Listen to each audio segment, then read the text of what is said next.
The Last of Us is dominating TV, but before this tale of humans and zombies at the end of the world, there was The Walking Dead. It's what viewers talked about every week, until Negan. Did you know what? Even though the original series overstayed its welcome, it still lives on through several spin-offs.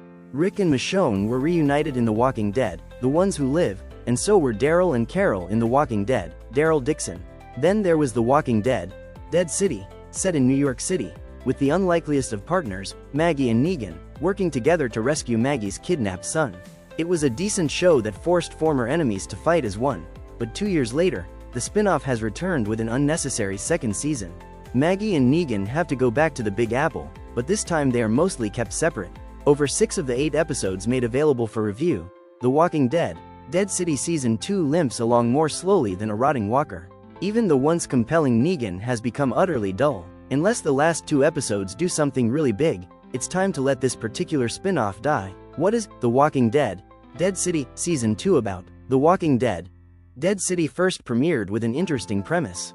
When Maggie's now teenage son, Hershel, is kidnapped from her community and held in the wastelands of Manhattan by one of Negan's former savior members, the Croat, Maggie convinces Negan to help her.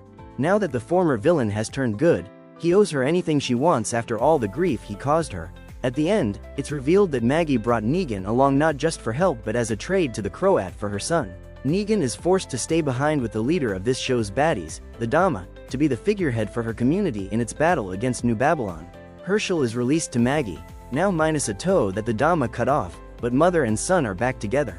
Where Season 2 of The Walking Dead, Dead City fails is in its return to the same setting. Daryl Dixon, by contrast, moved around France, but, in the upcoming 3rd season, is leaving that country behind. While it was fascinating to see how destroyed New York City looked in the first 6 episodes of Dead City, now it's just more of the same. New Babylon, with the likes of Pearlie Armstrong, who has worked his way up to colonel, is going from community to community, looking for volunteers to fight Dama's followers in NYC.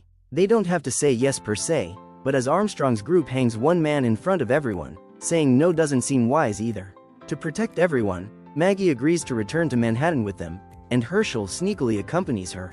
New Babylon, including its power-hungry soldiers like Lucia Narvaez, thinks they have the upper hand, but it's Maggie who sees every trap they're easily walking into. The problem for the viewer is that we couldn't care less about who lives and dies in New Babylon. Maggie and Hershel have to make it, but everyone else is just fodder. Maggie and Hershel's relationship has promise in The Walking Dead, Dead City Season 2. That said, Maggie and Hershel don't have a lot to do in the 2nd season of The Walking Dead, Dead City. They fight bad guys, fight walkers, meet some good guys, rinse, repeat.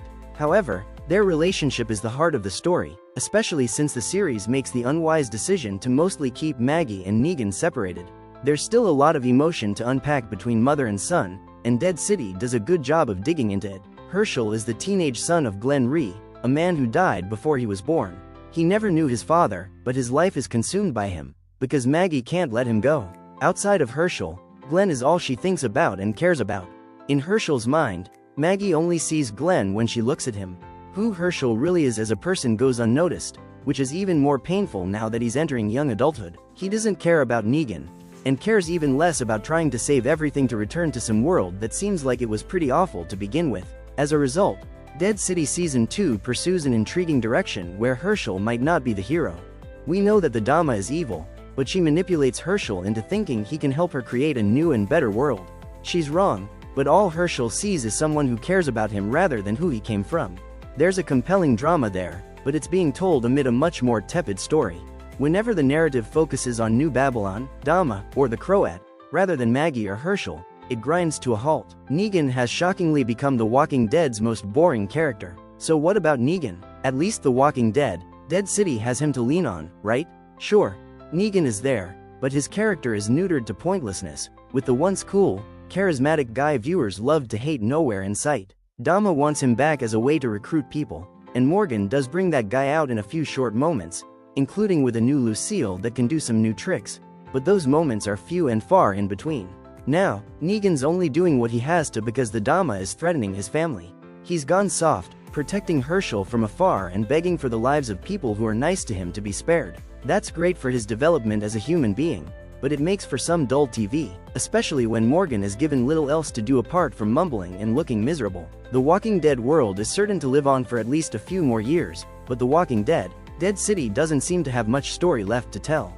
Like the worst seasons of the original series, it's merely shuffling in place, desperately searching for something of bigger substance to chew on. The Walking Dead, Dead City Season 2 premieres May 4th on AMC. My rating for The Walking Dead Dead City Season 2 is 5 out of 10.